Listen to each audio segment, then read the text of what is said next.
College Gym Vids fan going live on YouTube, streaming live on YouTube.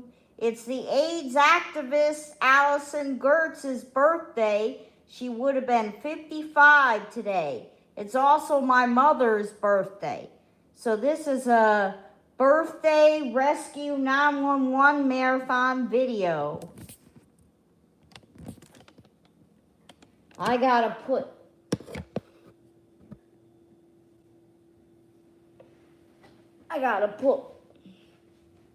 the,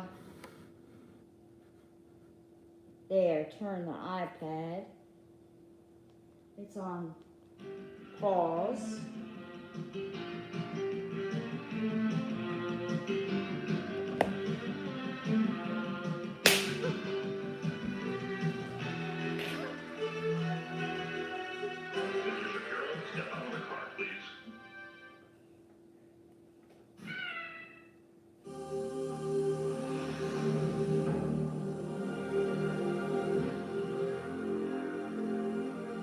First responders jump into action. Coming up next, Rescue 911 on True Crime Network. WFAA 8.3 Dallas, All the Texas. 911 calls you will hear are real. Unless indicated, the actual people involved have helped us reconstruct the events as they happened.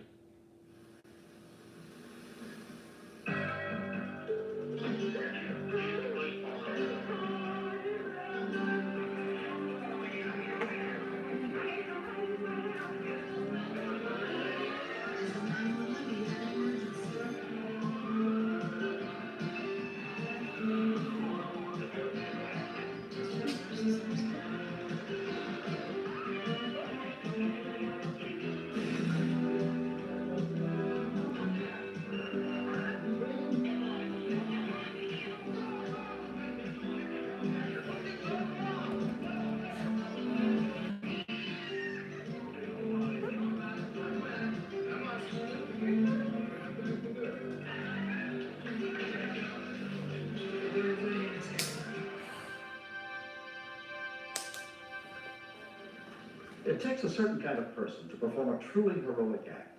Someone who couldn't live with himself if he saw anyone in trouble and did nothing about it. I'm William Shatner. Tonight, true stories of unwavering Next, courage and Dr. unfailing G, medical heroism on Rescue examiner. 911.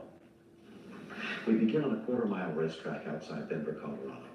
Most of the footage was taped on July 22nd, 1989, in front of tens of thousands of spectators.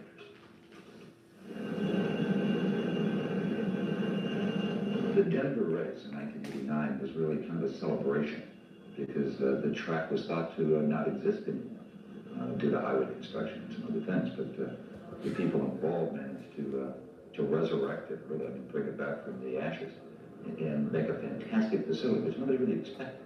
So there was a really kind of a celebration going on. Gosh, it's just a great place to race, great fans, and beautiful weather.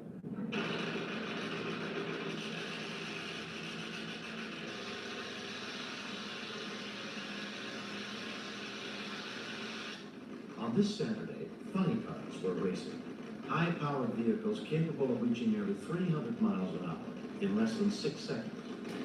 If you're in that starting line area, you're talking 8,000 electric horsepower with nitro and methane fuel.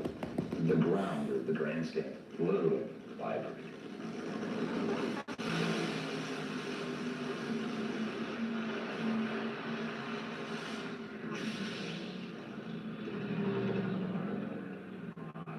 The races take only seconds, watched over at both ends of the track by the Safety Safari, a professional team of firefighting and medical rescue workers.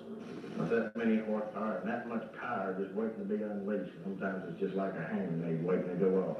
You sit there and hope. Nobody pulls the pin. The Safety Safari keeps the track meticulously clean. Grease and oil interfere with the traction, essential for safety. And each day they methodically check their rescue equipment. All of the bikers, like the other categories, racing qualifying sessions. When qualifying is over, the 16 quickest cars go into final eliminations on Sunday.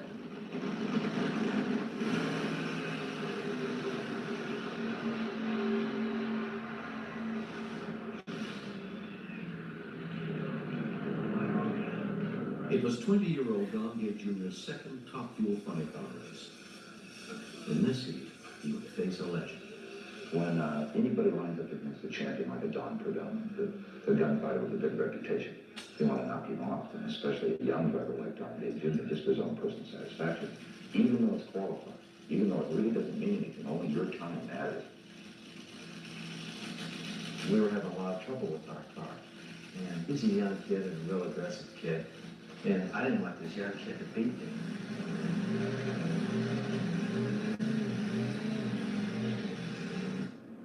Donnie was trying to follow his racing champion father. But this day had been somewhat disappointing. And this was his last chance to qualify for a better starting position in tomorrow's race.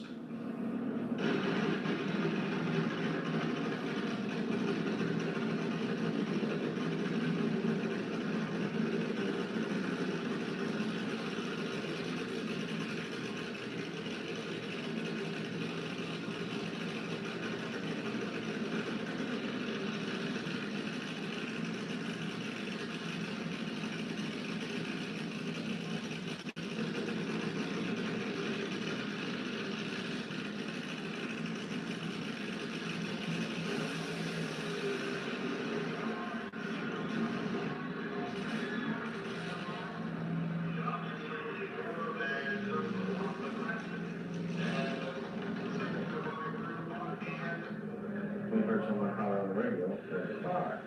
So at that time, we put the truck in gear and started easing out and seen him coming up the hill, and a lot of flames. We went towards him, and the car was still idle.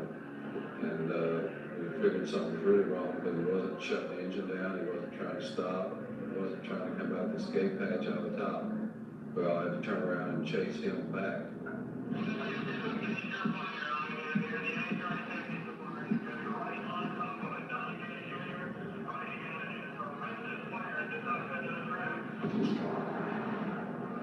I thought I was watching a man burn to death.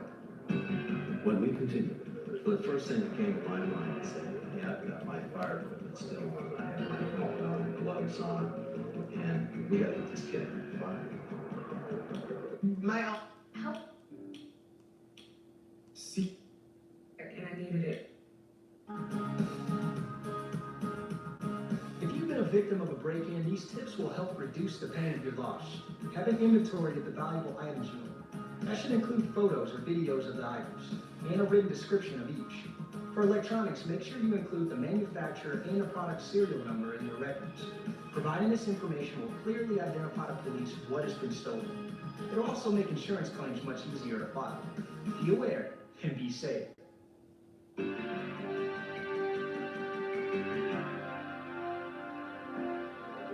because Donnie's car kept going, the safety safari lost valuable seconds chasing it down. Jerry had the hose inside the side hole in the window of the car, putting water on him, and at that time, the Don Prudhomme also came up to the back of me. Well, the first thing that came to my mind is that, yeah, I've got my fire equipment still on. I have my helmet on, gloves on, and we got to get this kid out of the fire. He had a seatbelt on. It was a double locking belt. I reached in and turned the belt and hit it as hard as I could, and finally popped This loose. is Funny Car Supermarket Hero. Oh yeah, that's where the young man, steps out in the car when the little girl On drives the rear wheels of the car, straddled the road. into the car. Took us just a And minute or two, he but it got out was hot. and he saved a pregnant woman.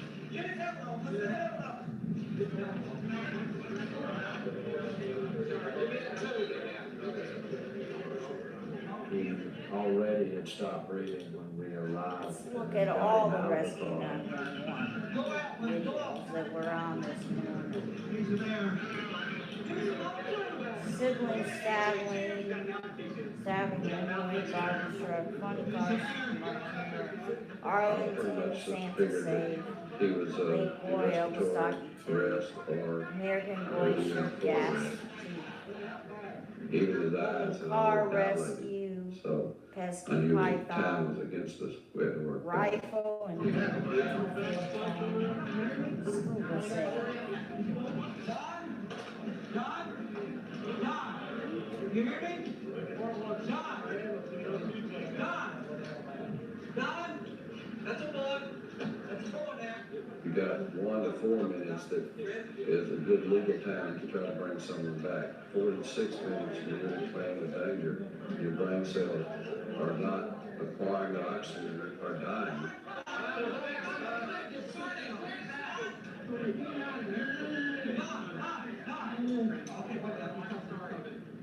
After we hit him with the third time, the third ambu bag full of air, his body, I felt his body flinch.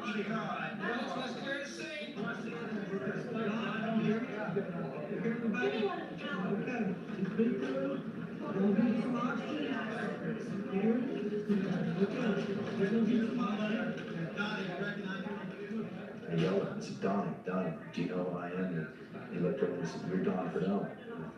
You know, a smile came on all of our faces.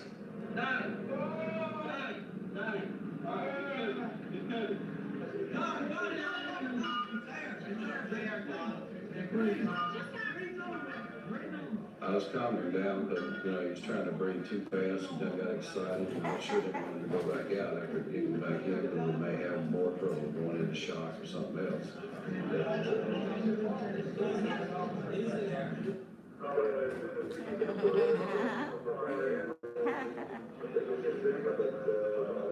From a suite in the racetrack tower, Donnie's grandparents had seen his car go up in flames. Marie Gay had no other information about his condition. All right, guys, let's back up. What was incredible to me was his grandmother, Marie. She was the most collected of all of them. And she's down on her hands and knees, saying, breathe, Donnie. Breathe, Donnie. Just in a very controlled voice. She didn't add to any panic that there might have been. Just what a strong lady. Donnie's fire suit had protected him from the flames, but the red-hot metal inside the car had severely burned his arms, and the intense heat had caused the sweat to boil on his back. He had inhaled a fair amount of flame, and of course that inhalation burn that people get is a very critical issue, and you don't know for 24 to 36 hours how serious that particular injury is going to be.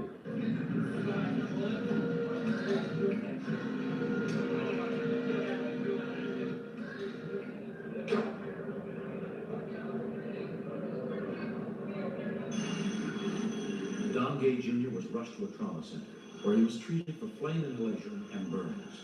He was released from the hospital after 11 days. The safety safari had saved his life.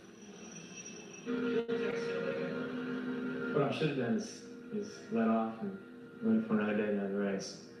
But I was racing Don Perdone. I was ahead of one of my idols.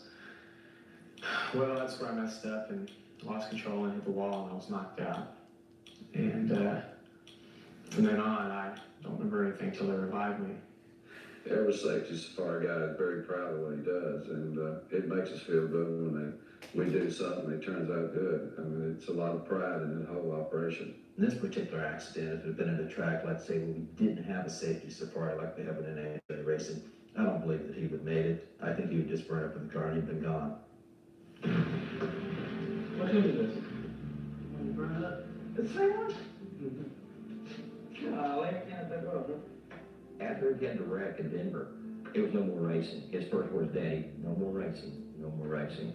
And I said, that's right, son, no more racing. It's over, everything's for sale, it's gone. And when he told me that, it was over. Then we came back and he started changing his mind in the hospital. And when he did, I said, we'll see. No, order my car. I said, no. I said, we'll see. And so right now, we're gonna keep him parked for a while. I want to race very, very bad. But I think God wants me to take a little time off. I really feel that. I feel that I came too close and I shouldn't be here. I'm grateful to Perdone and all the guys in the safety safari.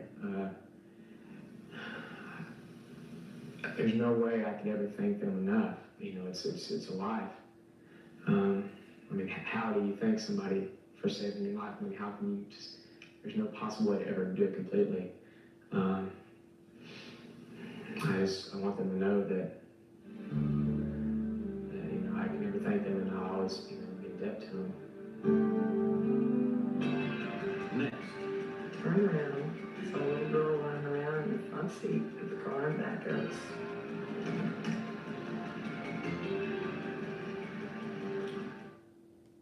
You read technology.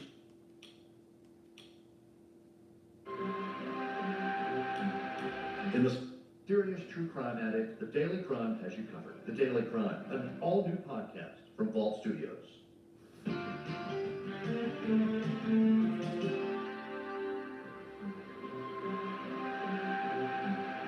In the small town of Stafford, Virginia, the biggest supermarket is the giant food store. Early on the morning of April 19, 1989, employee Milton Braxton was already hard at work there. This one? Milton is the best at what he does. The Goodwill Ambassador, that is a quote from one of the giant training manuals. You're the first person a customer sees, and you're the last person they see. Instead of attending a breakfast honoring him as the employee of the month, Milton had chosen to come to work as usual. Teresa Vowell was just finishing her weekly grocery shopping with her friend Linda Fisher. She had a lot of stuff to do. I only had a few things to pick up. Teresa went her way, I went mine. I did what I had to do, checked out. 4 months pregnant with her third child, Teresa put her daughter in the car with her friend Linda. She then drove them around to the loading zone to pick up her 8 bags of groceries from Milton.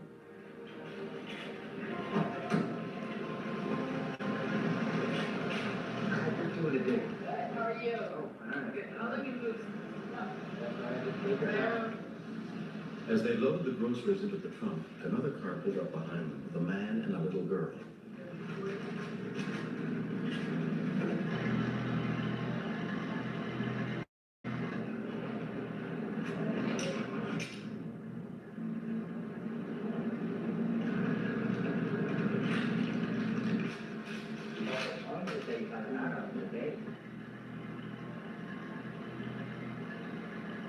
I turned around, saw a little girl running around in the front seat of the car and back of us.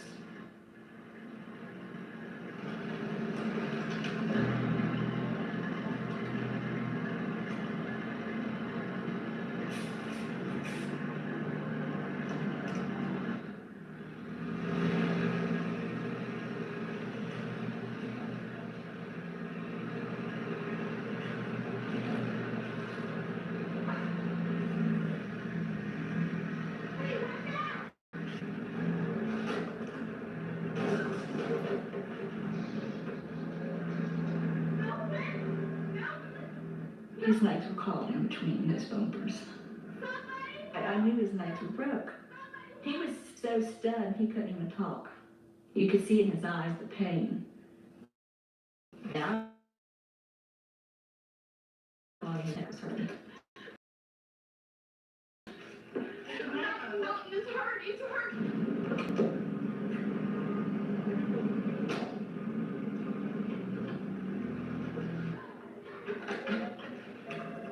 A call was placed to 911. So, emergency. The call came in at 10:05 a.m. A rescue squad was immediately dispatched.